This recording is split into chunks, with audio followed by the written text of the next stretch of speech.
Hey everyone, it's Chris and Tanya from F Cube. We came up with the name F Cube for our business as it helps us to reinforce our why: family, friends, financial independence. We came up with a name at Subway, as we do with many of our big life decisions, sitting at Subway, eating sandwiches. One other day, we were sitting at Subway and we thought, how can we bring the stories from our business partners, our larger business community, to others and help understand the business that we work in? And so we thought, let's start F Cubed Connects. So over the next couple of weeks and months, we'll bring you stories from our business partners, the larger business community, about how they got started, why they got started in this online business, and some of the challenges that they may have faced as they got started.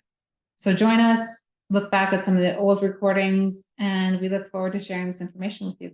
This is Tanya and Chris from F Cube. Today, our second F Cube Connects is with Naomi, one of our business partners from New Zealand. Welcome, Naomi.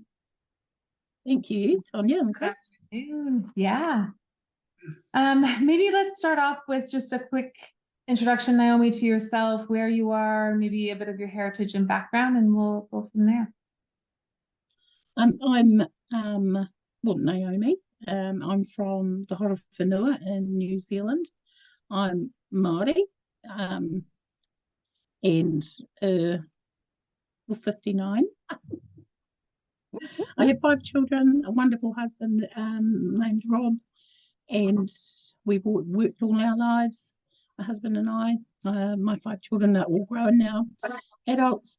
4 of them are working. My daughter's at home with me at the moment, and just needs my support. I have 7 beautiful grandchildren and 2 great-grandchildren. So I was going to ask, I knew the kids, but I was like, how many of the other generations? That's amazing. Amazing. And I know you recently had like some family get-togethers and you were able to kind of get everyone together to celebrate some birthdays, and yes, and that must be a huge gathering. Yeah, we love getting together. It's I love it probably more than the kids. But I love to have the kids around and just hear the laughter. So just to sit there and watch them really, and hear the interaction and the laughing, and there's it just fills my heart really. My children are just everything. And my nephew's part of our family. His mother, my sister, so he's lost both his mother and his father, so he's a huge part of our family. So that's like 6 children. And what's the word in Maori? The word in Maori for family, you use it often when we talk. I forget what it is though. Whānau? You mean for family? The Māori word for whānau? Yeah. Yeah, whānau. Nice.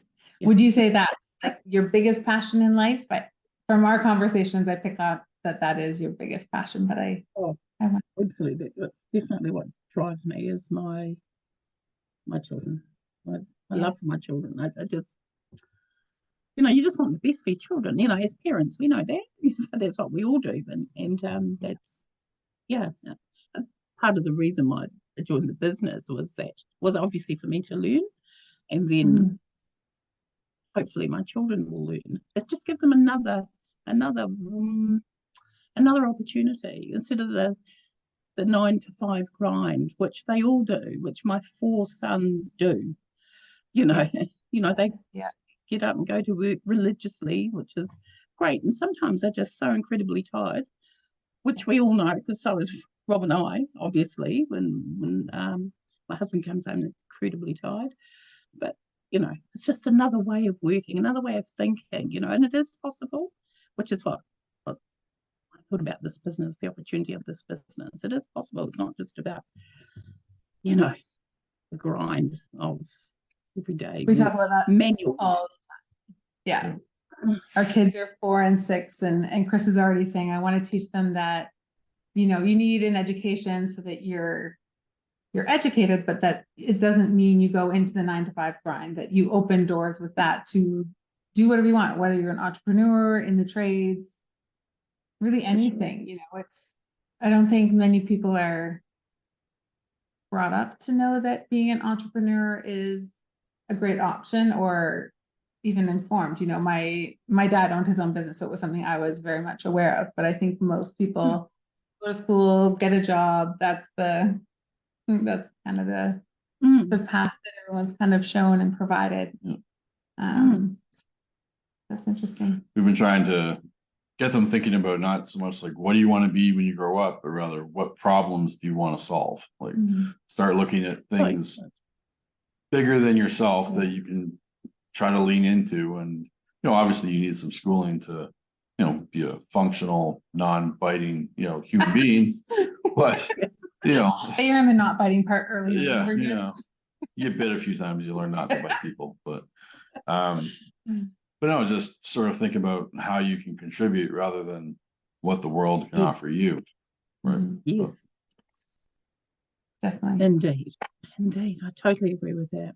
And I think so in my career, so prior to working for the Ministry of Social Development here in New Zealand, I worked for our health department prior to that for 15 years. So when I look back, when we talk about what we can do for others, and I think about that, and I think because you know, that's what we do as people, and it's certainly what I've done in my career in both aspects. It's about serving other people, and I do that well, you know, because that's just what you do. I don't know if it's a parental thing or whether it's a woman thing, you know, a female thing. We just sort of always, but it's just what comes naturally. I think, you know, serving others or being of service to others is actually probably a better way to put it. Yeah, I think to me that's a good human thing. I don't think that's a mother or a woman thing. I think it's a good human thing, and we just need more.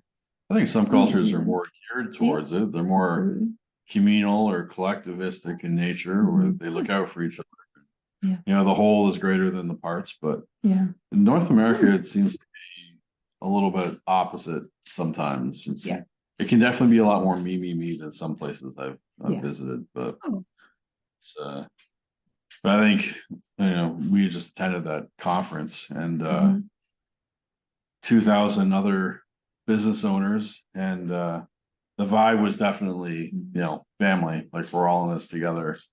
They celebrated individual achievements, but every person who spoke or received an award acknowledged they'd be nowhere without their team or their family. So it's, you know, it's not stuff you can just do on your own. It's absolutely.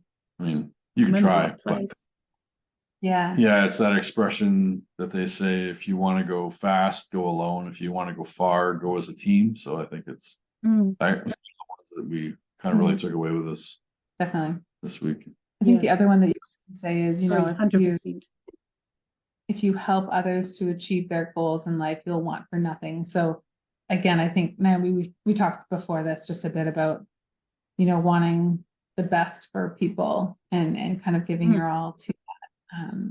Sometimes to our own demise, but I think as long as we're living a life that is for good and helping other people for the right reasons and not expecting anything in return other than just kind of seeing them succeed, I think is something that's really important to us in this online business, is helping kind of as many people as possible to make a change for the better, to help their families. I think that's really important.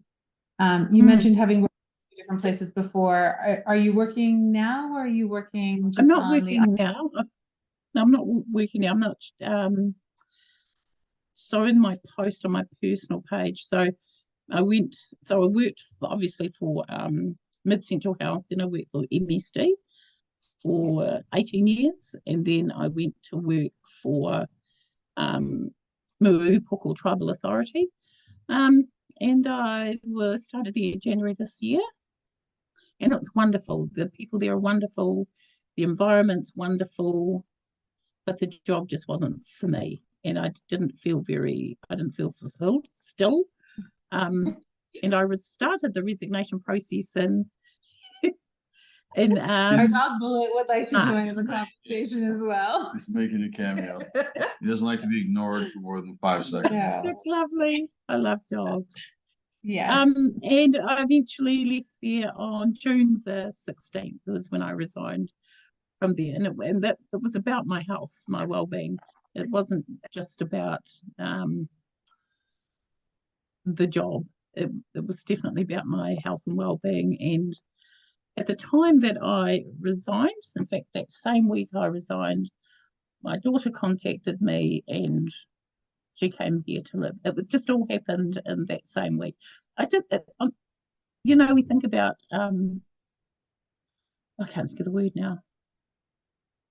But things just happen, you know, just sort of, things just fall into place for me. I think I was meant to go to Murupoko Tribal Authority. I just feel like I was meant to be there.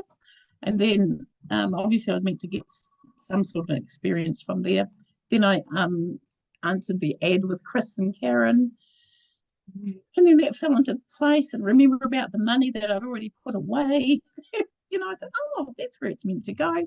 But it just, you know, it just happened, you know. And then my daughter contacted me and she came back to live with me, and it just all fell into place. And that's where I am now. So it really is about looking after my health, supporting my daughter to improve on her health and look after herself, and to let's just get on with living and enjoying life, really, because that's what it's about. I've spent my whole life, you know, dedicated to my career and, you know, really, I don't know how to put it, but just grinding away daily, that it just it has an impact in the end.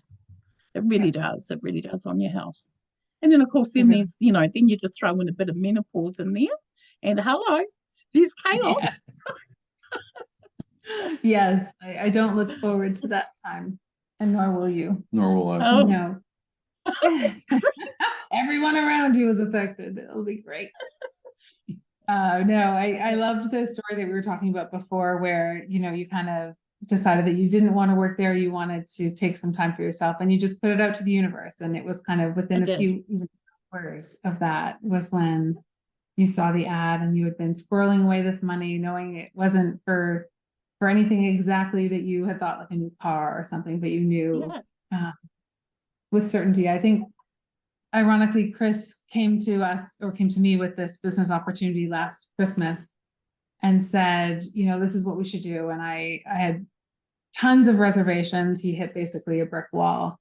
But when we started to dig into it more, and we heard that, like, the origins of the company, there were so many synergies in our lives and how we met at karate, that it all just fit the right way, and it was the right time. I guess I was somewhat open to it. There was at least a crack that he could get in, where in the past there probably wouldn't have been any crack. So it's amazing how these things kind of fall into place, to your point, at the time that it's meant to. You know? I think things are just meant to be. So that money I was squirreling away, that was 18 months earlier, you know, and it was like, you know, so sometimes I think it's just, things just happen, you know, how it's meant to happen. And, you know, sometimes you're just meant to, you know, it's just a plan. You know, the universe has got me. I just know. So I just know that, you know.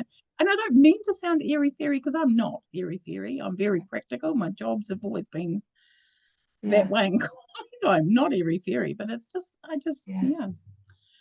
Now, I know. I If I was to say that to my sons, I'd probably think, uh-oh, Mum. What have you done? No.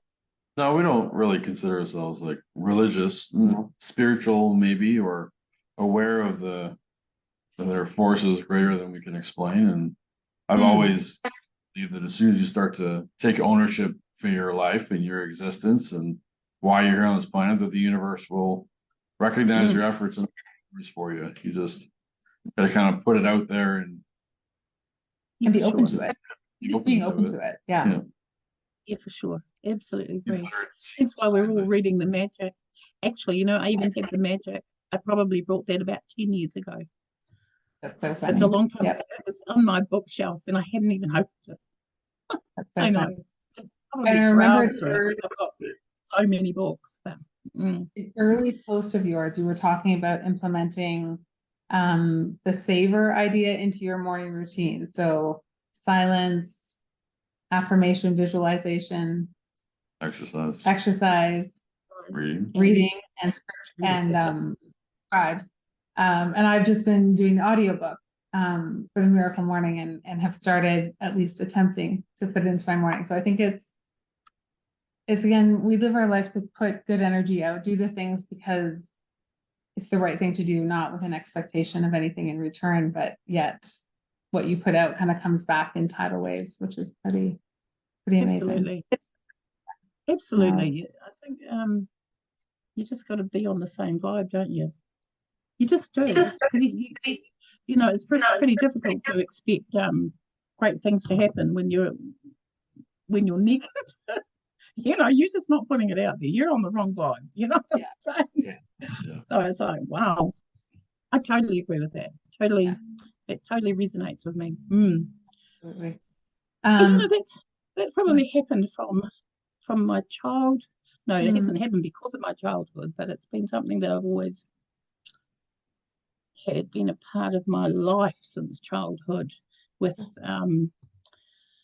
I didn't even know what you called it really. We might say spirituality or something like that. I didn't call it anything. I just how do I put it? There were so many things that happened that if I asked, it would just come about, and I thought that was just normal. Right. It's normal, isn't it, for everybody? Right.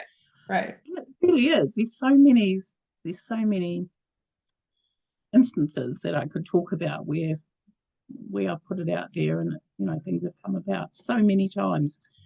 I think, you know, why do we doubt this? Yeah, right. And staying grateful and humble is kind of ensures that'll continue. I think it's I think once you expect it is when it stops. It's always quickly. Yeah. Yes, indeed. Yep, definitely being grateful. Definitely. Is there a specific moment that you can think of that really kind of impacted your life and its trajectory and how you got to where you are in life?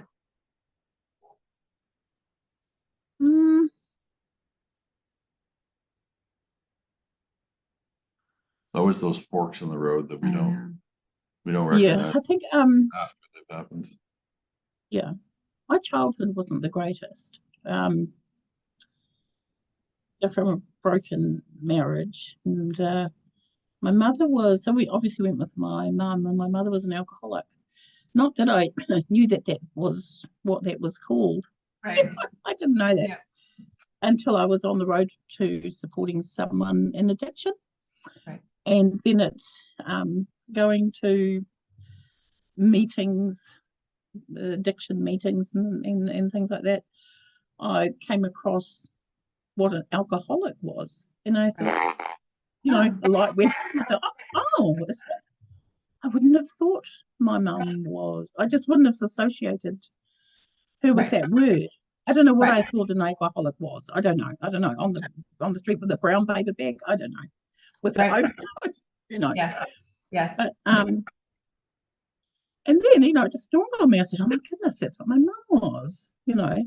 So we pretty much, my sister and I, my older sister and I, we pretty much brought ourselves up. Thank goodness I had a sister that's 3 years older than me. So put me up really, only 3 years older. You know, it's pretty sad. From about 6. So, you know, I had no idea.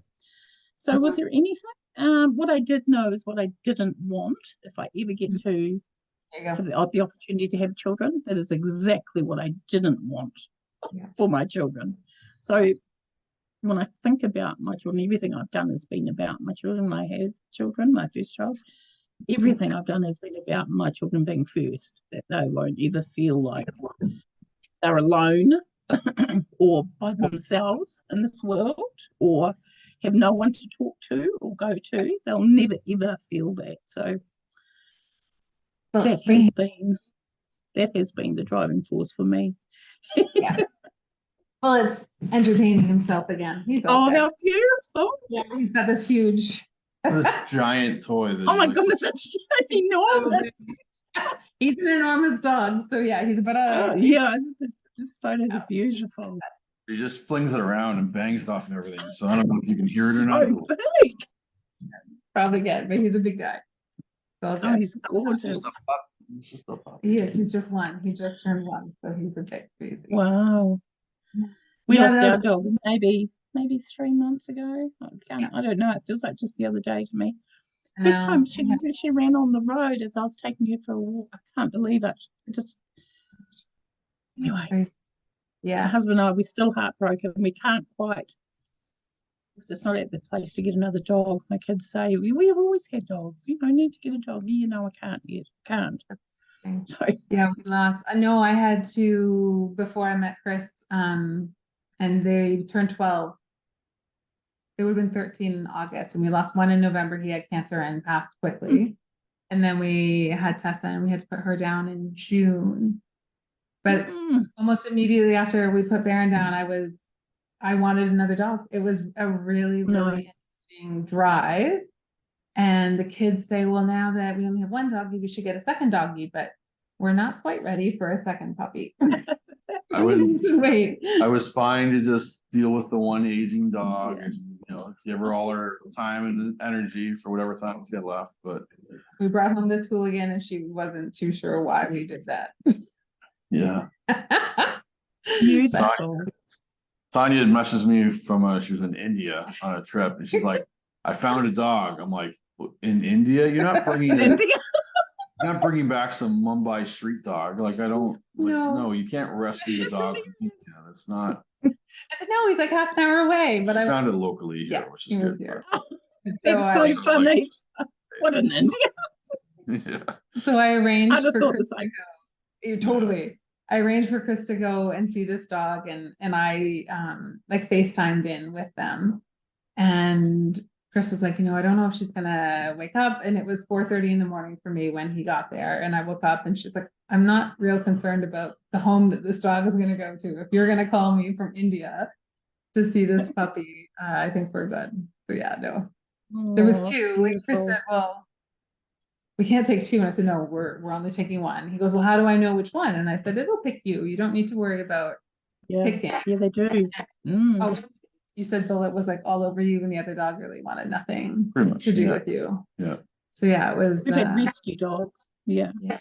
Our whole marriage, we've had rescue dogs. We've had a few, all older dogs too, because someone needs a home. It's like, oh, don't look. Oh, Yes. too late. I'm a Yeah. sucker for that. Oh, yeah. Many. We had 3 shepherds at one point, and Wow. they were quite old, German shepherds. They were quite old, but oh, I know. no, You gotta sorry, be they ready. weren't quite old. No, 2 were you gotta old. be- One was young. 2 passed because they were a tad old, and then they gave to go on the hips. Yeah. And then our young German shepherd got cancer and passed. Oh, it was awful. But then we got Brinny some maybe 12 months later. Nice. And then she went on the road. But we had her for a good many years. So she was another rescue dog that sort of jumped in our car. And there you go. I go, oh, Go up at the hey. right time. Yeah. Mhm. Well, these Mhm. people were selling a poor little darling. Yeah. Yeah. Poor little. She was not well looked after. But anyway, she had a beautiful home in the end. Yeah. No. Oh, I come up and be a human now. We have a bench beside us. He likes to sit on like we do. He's a pretty funny guy. Goodness gracious. Oh, he's a funny nut for sure. That's so funny. So in terms of values, we've talked about your family and your values and their importance to you. Do you find that how do they influence the decisions that you make? I know for us, F cubed, the name that we came up with the company is family, friends, and financial independence. And so those are our whys. We kind of look at a decision, okay, does it fit with our whys? Does it fit with our values? And I'm wondering if kind of the same is for you. Oh, absolutely. Do you mean with being with whānau being whānau is my biggest why. My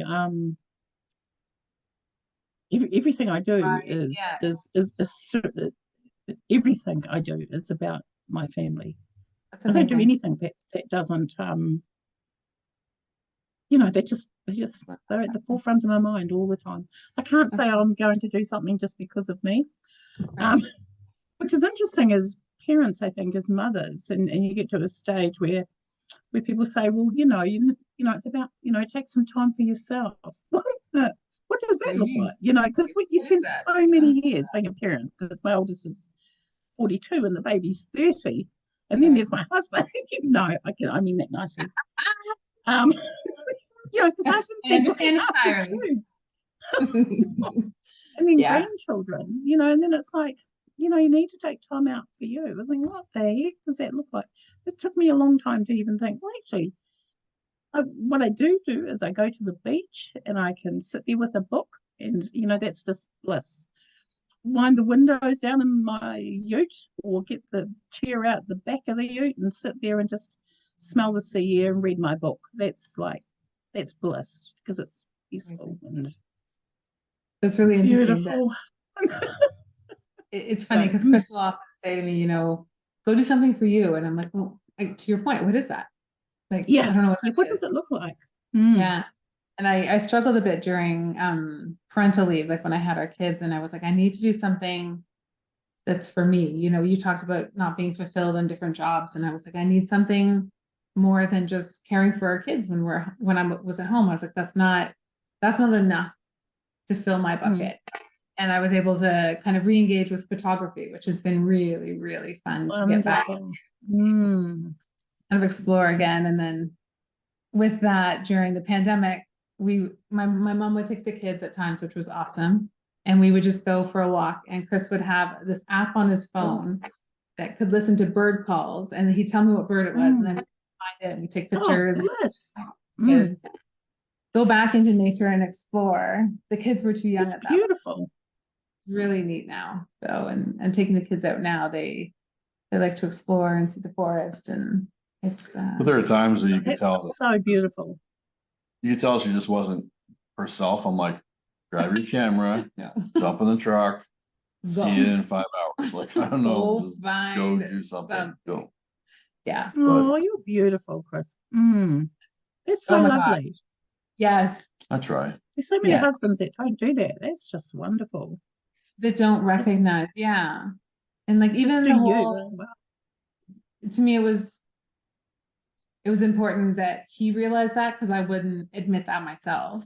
Of course not. Yeah, I hear you. Yeah. I would never admit that.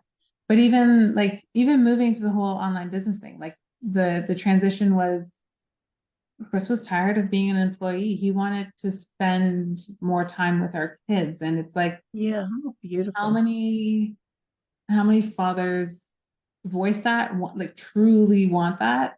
And I love the career that I have. And so it's like, let's find a way that Chris can be with the kids, replace his income, and I can continue to do what I love. And those two things kind of work in harmony together. It was kind of an interesting. It's beautiful. It's a work in progress, but you gotta take a chance, right? I mean, the worst thing you can do is your self-limiting beliefs of like, oh no, I mean, that could be hard. What if it doesn't work? What if it takes a long time to get going? It's like, all those things, but what if it works? Yes, yes, exactly. Yeah. I must say, I've never ever thought about this business not working. It's never crossed my mind. What I do understand though is when is it going to happen? But I believe it will happen. I've never had any doubts on that. It just when I said about, and I just knew that, that's what the money's for. That's what I'm meant to be doing. Okay, you just know that stuff. So I just know it's going to work. I just don't know when it's going to take off. But then that's why I'm on a call with you. So I'm like, fantastic. Yeah. It's always, and we saw that a lot at the conference too, where it was people, they get to the point where it was a mixed bag, really. I mean, some of them had skills or previous connections and just said, my situation is X. This is what I got to do. I'm just going to go do it. And for some, it ramped up, but when it started to ramp, it ramped quickly. And for some people, they just they were more of the hobbyist type of just kind of plodding along. Maybe the expectations weren't in line with the amount of effort they're putting in. But I think if you've got those two things aligned, then you're going to be fine. But I mean, you're far ahead of the game in terms of like where you should be. You've hit the ground running with it. The posts are great. You're always so positive with everything you post. I mean, it's great. Yeah, it's not an if, but when. It's just stay in the course and going with it. And so you mentioned that you always knew it was the right thing, but did you have any fears, or did you face any resistance when you thought about doing it or were talking about it with your family? I'm just curious how that kind of conversation went, because I know how our conversation went. So probably because I'm considered a strong person, I'll just say that first. So when I decided this is what I wanted to do, my husband was like, okay, dear, if that's what you want to do, if that's what you want to do, because I'm not a fool. I'm not foolish. I don't take unnecessary risks. In fact, I'm quite the opposite. I'm not, so I'm the opposite. I like comfortable. But then again, I'm never going to, that's where you're not going to grow when you stay where you are. Anyway. My children, if they don't agree with me, they've all been really positive about it. If they don't agree with me, if they think, oh, mum's a bit airy-fairy, they haven't told me. So there's been no negatives about it to me, but it's probably because I'm probably considered, this strong mum and strong wife, and possibly, so that's what I think. So everyone's been quite positive about it, because it wouldn't be something that I would take too lightly, and I'm the one that manages all our finances, so right. You're not going to risk all that. So I think, it just fell into place, really. It's what I want to do, and it's what you are going to do. And it's what I want to do. I do. Yes. I don't know what else to say about that. So. I talked a lot about that at the conference where Liz Higdon had mentioned, the idea of position, which is sort of your unwavering belief, despite comments from the peanut gallery or external forces, and you're just, I think if you were sort of on the fence before the conference, after leaving the conference, you're just like, it doesn't matter what anyone tells me. I have seen enough, like seeing is believing. I have seen enough. There were 2,000 people at the event, but there's like 160,000 people as part of like this organization that are just, you can't tell me otherwise. I mean, people can let their beliefs and biases, and they can say whatever they want, for but sure. They just haven't seen it, and until they see it, and get all the information. They gotta get the information. It's for sure. Our position now is stronger than it was. It might have been before, and I think that's hugely important. But I was a little bit surprised, because I don't have a lot of people on my Facebook, my private Facebook, because I wasn't that person that's always on Facebook. What a change now! I think they think, wow, what happened? I would never know now. Anyway, but so privately, so on my private page, I hadn't, I put that post up. So, and I put that up because I thought I just need to make it clear with people, because there's some of the conversations and the messaging, it just led me to believe they're like, isn't she, do you still work for MSD, or are you, what are you doing, blah, blah, blah. So whether I want to pick up on that conversation or not, I'll just stop it in its tracks. But, I don't want to. If I want to talk to them, I will. If I don't, I just won't. So hence why I put that post up. And I thought, I'll just put the post up. I think it's a good idea. I think family will reach out if they want to, or my friends will reach out if they want to, which is why I put it up. And I was surprised at the uptake, the likes on that. I was really surprised with some of my family members. my cousins, my first cousins. So I've already had a first cousin that has registered on the website. Nice. That's a lead. Yay. I'm not sure what she's going to do yet, but I was just that surprised me, the amount of people that, because Foxton's a very small place, you know, there's only like 5.5, maybe 6,000 people here, or could be more, but it's only a small place. Yeah. And it's, when I think about small towns, you know, it's small town mentality, you know what I mean, in the nicest possible way.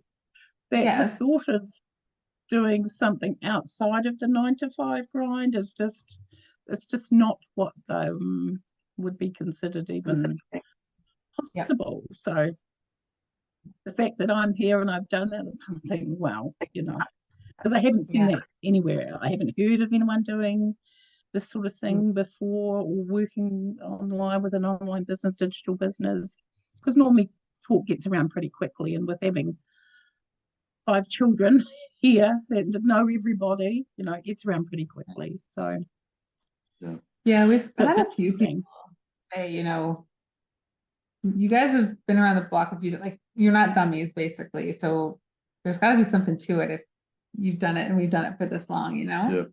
Success builds interest, right? I mean, I think anybody who's in this type of business inevitably runs into the warm market, sort of like roll their eyes, is like, okay, well, talk to me in a couple of years, let's see how you're still doing, kind of thing. And it's for sure, and then I look forward to then that. a couple of years roll by, they're like, wow, like, what have you been doing? You're like, that thing that you rejected outright, remember that thing. They're like, well, why didn't you tell me earlier? I want to get involved now. It's like, yeah. Okay, sure. I know Chris and Karen had a post they put up this year, where it's more like, I have to apologize to everyone that we didn't bring this to your attention sooner. But if you really want to know what we're doing, there's like a little warm market outreach, but it was just an interesting way to phrase it. Like, we've been keeping it a secret and we shouldn't have, but you know, here you go if you want to know what we're doing. You know, but it's people will come out of the woodwork once they start to kind of see what happens, which is fine. Everybody in their own time, but it's for sure. You know, the whole go for no thing is really very interesting. So if you hadn't had a chance to see that entire presentation, Tanya's got it, but also the book that we're sending out to you is a good start. Then there's Go for No for Network Marketing is also available, like as an audio book, which I'm listening to now. And it really just sort of helps put that idea of like rejection is really, it's the path to success. It's not an obstacle to it. You know, it's not here's you, and then you have either failure or rejection is, oh no, which way is this going to go? It's no, there's you, failure, and rejection. It's very linear, and you just have to blow through it. That's how you build those muscles to get successful. And it's just it's not something to be afraid of, it's something to be embraced and say this is the process. And you know, but when you it's really very interesting when I thought about having like a no quotient. Like, it's more important for you to say, okay, today I want to collect 5 no's, rather than, oh, if I get 2 yeses today, I can sit back and take it easy. So no, you have to get 5 no's. If you get 2 yeses in the beginning, that's great, but you still don't have your 5 no's. With the thinking that as you pursue the no's, the yeses come along the way. So he's there's an interesting theory. There's a moment where one of the people they had been teaching this to had like called them and said, I've got a problem. I'm supposed to get 5 no's today, but all I've gotten is yeses. It's like, I don't have my no's. He was legitimately worried that he wasn't going to get his no's, and somehow it was going to like kibosh the system. Meanwhile, he like forgot to like celebrate that he's had all these yeses, but you know, he embraced it in its full form. I'm not there yet. You've got people on there, gosh, they must be so good at it. And I'm thinking, I'm clearly missing something. That they can be on there just a short time, like a couple of weeks, and they're getting what's the word, buyers. So I'm thinking, okay, is it my how do you make it interesting? I mean, how do you even get to 2 weeks and getting buyers? I'm like, wow, they must have been great on that training, but I couldn't do that with the training because it's just too overwhelming. There's just so much information that I'm like, Yeah. I couldn't whip Yeah. through that, I tell you. Bullet agrees with you. He you a big whine. He says that training is too much. No, a lot of them, as much as we say, you know, you don't have to use your warm market or people that you know, many people do. And so that's Oh, really I how see. they're started that quickly, is that they have a network of people that they're comfortable to reach out to that are interested in joining, and then they do. So that's how they Oh, get started so quickly. that's easy. Right. Some people have been in this type of business before, so Yeah. they already have a large network of people that Yeah.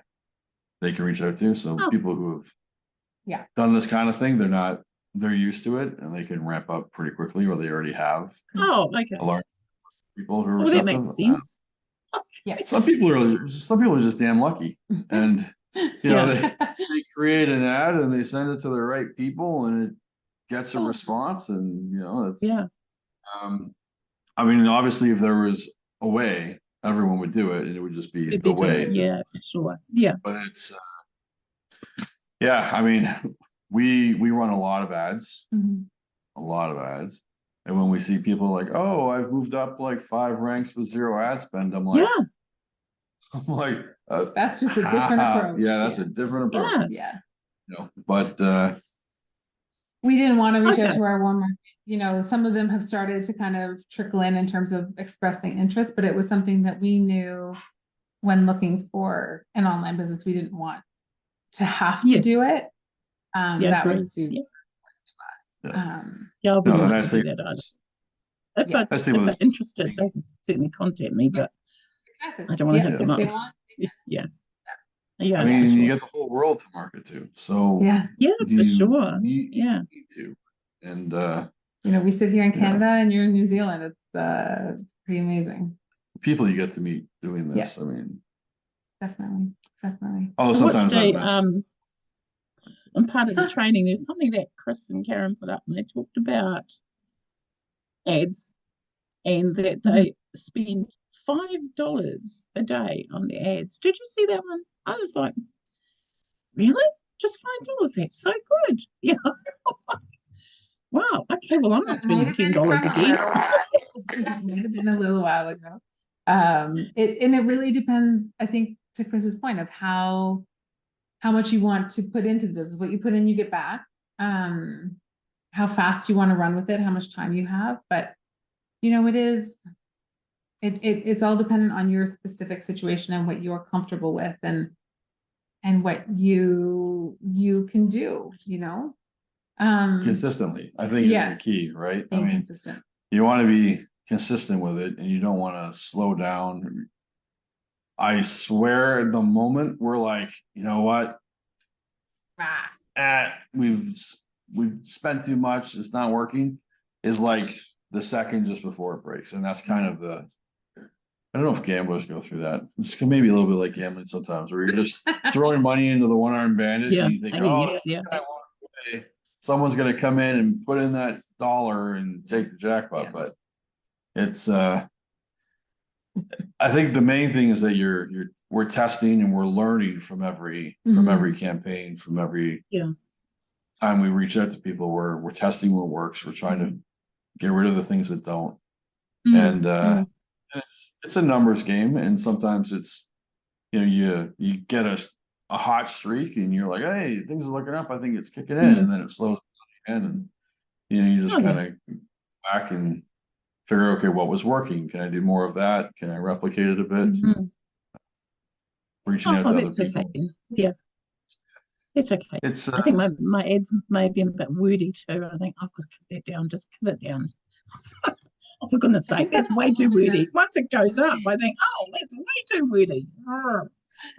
I think that's the beauty though of this community is, one, the training. So I think, Naomi, when you came in, obviously you'd worked with computers, but you'd not done a lot on social media. And so I know you went through the training and things like that. And I guess then there's the bigger community. So us being your mentors, you know, after this, we're going to sit down and kind of go through your process and look and if we can shed any light.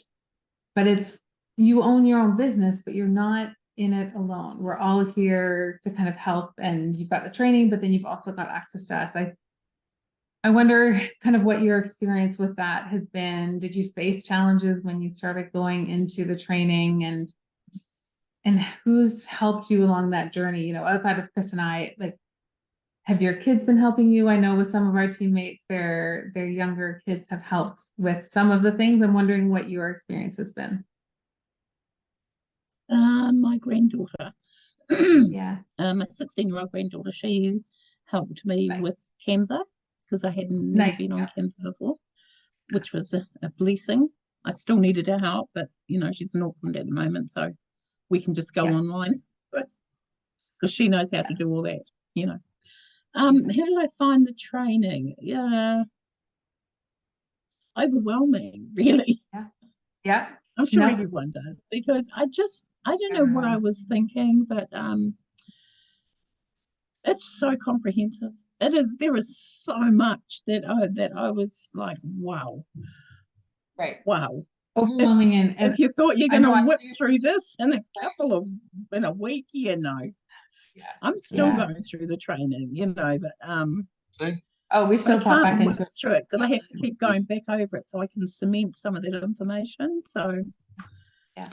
but Well, I it's like always being updated too, so Yeah. it's good to go back through. Yeah. But yeah, I think it's just, as I said, one piece at a time. Everybody's eager to get it going now that the business is up and running, and Yeah. everyone wants to power through, start seeing results. But there's some things you can't rush. You have to like through it and bide your time, and that can be tough. I know for us, it's my worst nightmare. It's just having to like someone pull the reins, and you know you want to, but for your own best interest, take a few weeks and post, and you know build that relationship with the audience, and you know you're like, oh yeah, I don't want to do that. Yeah. Like you know, it can be very frustrating. Yes. Yeah. Absolutely. Google Ads. Do you know how long I spent on Google Ads? Oh. You and me both. Yeah. I am not allowed. I could not get the wording right. I'm like, no. Yeah. I would pivot to like TikTok before I spend any time with Google Ads. I will do TikTok dances before I mess with Google Ads. That's recorded. I'm gonna go live before I go there. Oh. On our next F Cube Connect, Chris is gonna do a TikTok. No, you missed it. I just can't believe I spent so much time, but I thought that I had to. Yeah. You know, I thought, oh gosh, I can't go any further. I'm on this step. And then I may have spoken to you maybe, or I may have messaged you maybe, and I thought, oh no, it's not about perfection. I can't get past this. For goodness sake. And then I realized I need to move on, just move on. Yeah. And I thought, oh, of course, it's not about being perfect. Yeah. Because in my other life, it was all about being perfect at work. You know, these processes that we follow. Never going to digress. Oh, goodness. But I do like that there's a lot of stuff in the background we don't have to deal with, like setting up the funnels. We didn't really, you provided some input on what we want it to look like, but we're not building it per se. You know, all the email campaigns, we don't have to touch that. You know, tracking leads, it's all done for us. Like all the stuff in the background that I can't imagine. A lot of people in the online business space have to like do themselves and manage. We don't have to touch that. So I feel like there's so much there's so much, like 60%, 70% of it is already set up for us. We just have to input the raw. It's huge. Helps you get up to speed a lot faster. Maybe what so far, I guess, what have you learned and what benefits have you seen since you started working kind of in the online world? It sounds like you've learned a lot despite being overwhelmed by the training. I've learned so much. Where do I begin? I've gone from having a Facebook page to just to say hello to family around New Zealand, Australia. Got family in Sweden even. So, and it was about just saying hello to them, you know, to now putting something up every day. I haven't quite got the live down yet. I'm not confident enough yet to, you know, It's coming though. It's going to be part of my 90-day challenge. Yeah, we're so looking forward to that. That's going to be awesome. So it's coming. I will do that. And then you Free. can use our Facebook group and just practice and Yeah. throw up some ones and Okay, No. I will. do that. And Definitely. Yeah. they're always gonna suck. You saw the first one that we did. Did I? It's on the know. Facebook group. Yeah, it's we call it our proof of life video. Okay. Maybe I'll have to go back. It's what before probably the happens post inside. from the convention. You should go back and look at it. Okay. Yeah, it just looks like Okay. he is reading something on paper that someone's holding her at gunpoint and forcing her to read it. That's basically Oh, Goodness, this it's is how it looks. Yeah. yeah, it's great. It's great. It's so It's so writing something down on paper is not going to work. Oh, it doesn't. okay. No, it not if you're can. reading it. No. It depends how you read. I can't read out loud, so when I do, it sounds like I'm reading out loud. Lots of people can read out loud and put tone and excitement into it. I am incapable of doing that entirely. I think it's almost better to just get used to staring at the camera and just talking to it and just rambling. Like that's probably a better practice. Like, yeah, it's this person is like, oh, if I want to learn how to like do more push-ups, what exercise should I do? Well, do push-ups. Don't do something else expecting that it's gonna fix what you want to fix. Do the thing you want to fix. And if it's looking at, talking on camera, talk on camera. Don't do all these other. For sure. Yeah. You're very practical, Chris. Quite. Yeah, well, sometimes I need to take my own advice too, but it's ding, ding, ding. I know what to do.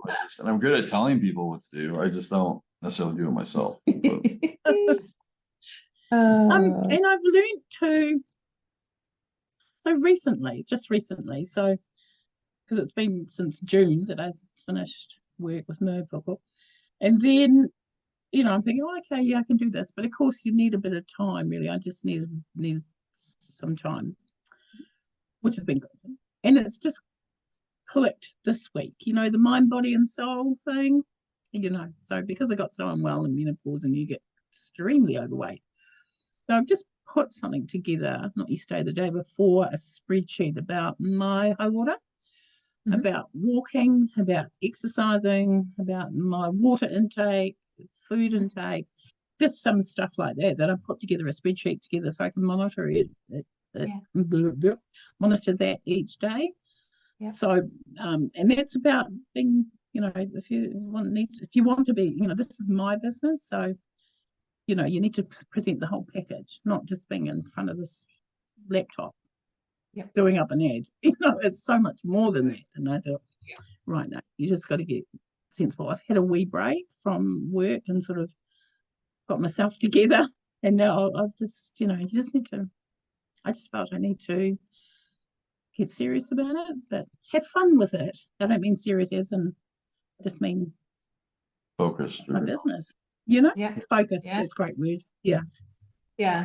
Focus, but also remembering the reasons you're doing it is for yourself and to improve yourself and to be the best in your business, or to be the best parent that we are. You have to be the best human you that you are as well, and exercise and water and food all kind of and all of that stuff. What well-being means in its entirety. So I thought, actually. So, but it's sort of all come together this week. I'm not sure why. I was just probably a bit tired because I went straight from MSD straight into Merpuckle, and I think I was just tired by the time I eventually got out of Merpuckle. I was just really tired. So, but it's come together now, and I'm feeling good now. So there's that saying that came across recently where how do I go? I think I'm going to botch this entirely, but to get or to be the person you want to be, or to get where you want to go, you have to be willing to experience the thing you're trying to avoid. So like if you want to be better at something, you have to go through experiencing being shitty at something. You know, Yeah, if for you sure. want to get stronger, you want to go to the gym, but you're gonna have to experience being weaker because you're at Yeah, the for gym sure. tired and weak, and Mhm. you know, you have to be willing to experience the thing you're trying to avoid in order to get the thing you want. Absolutely, yeah. You know, Being it's, uncomfortable, I think. Being uncomfortable in those situations, because that's where growth happens, isn't it? You know, yeah, when you're going to put yourself in those situations, and you may find it uncomfortable, but actually, you know, that's where the growth happens. Because it's certainly not going to happen in my familiar little box that I don't want to step out of. You know, nothing's going to happen. So that's so how I funny. see it anyway. I was going to Just be ask if you could, just become, you know, step into being uncomfortable, and I yeah, was going to I ask like. if you could tell your prior self one thing, what would it be? And I have a feeling I know what that might be now. Yeah, I If you think could, yeah. my prior self. Oh gosh, Mhm. it would definitely be that. It would definitely be.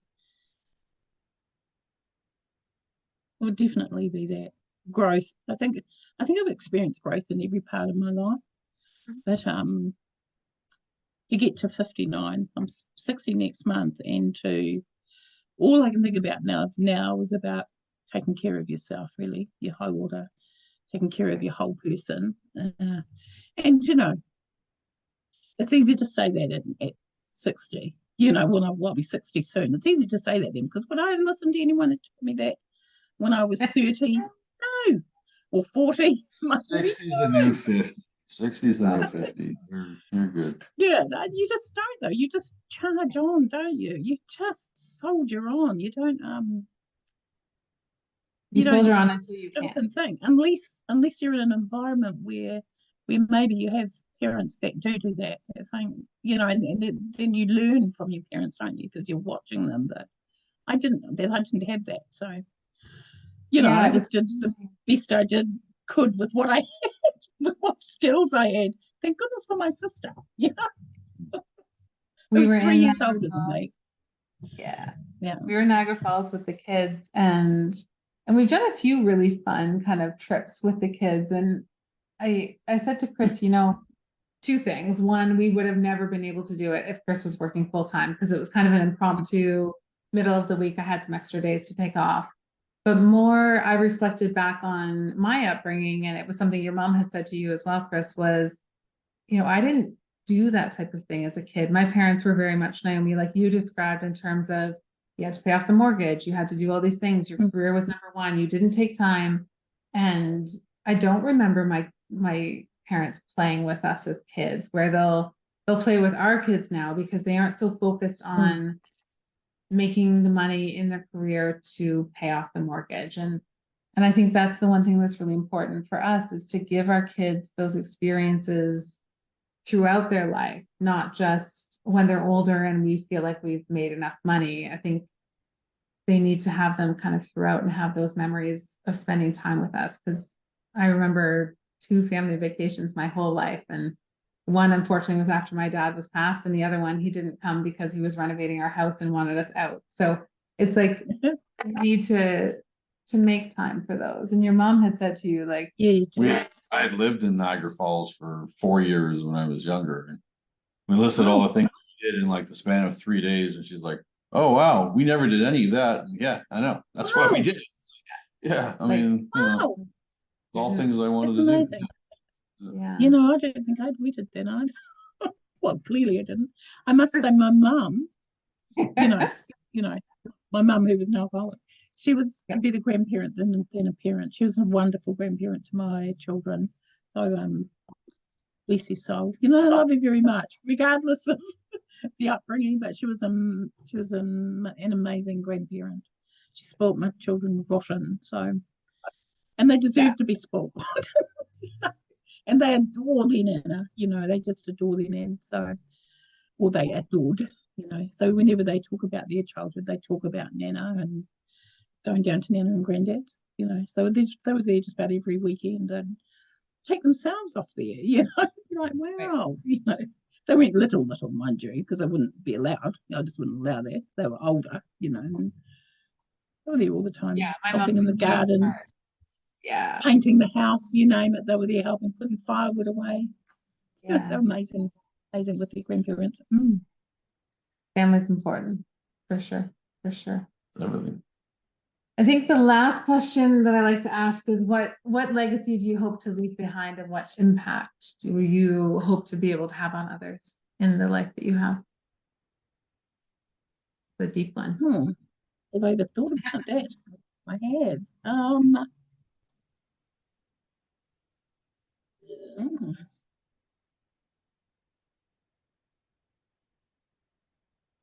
I think, I've been told quite consistently that I'm brave, and it's quite true. Pardon me. And I think, when I think about, I could have so easily stayed at MSD and I could have easily stayed at Mid-Central Health, but I thought, time for a change. And people that I'd worked with for 100 years, say 15 years, were like, really, what are you doing? I said, sometimes, you can get a bit stagnant. And I think we need to make a change. Well, for me, I did. So off I went and I did that, and I got into MSD.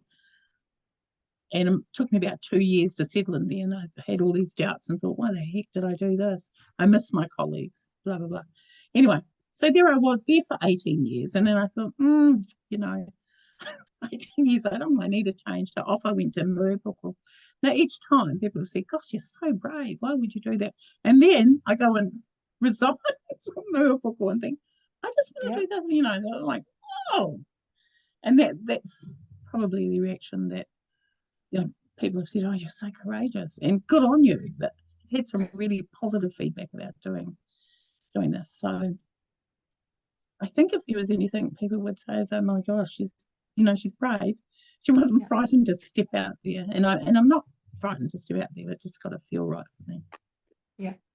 Right. I don't know if that's a legacy, but that's how I feel. And I love my children.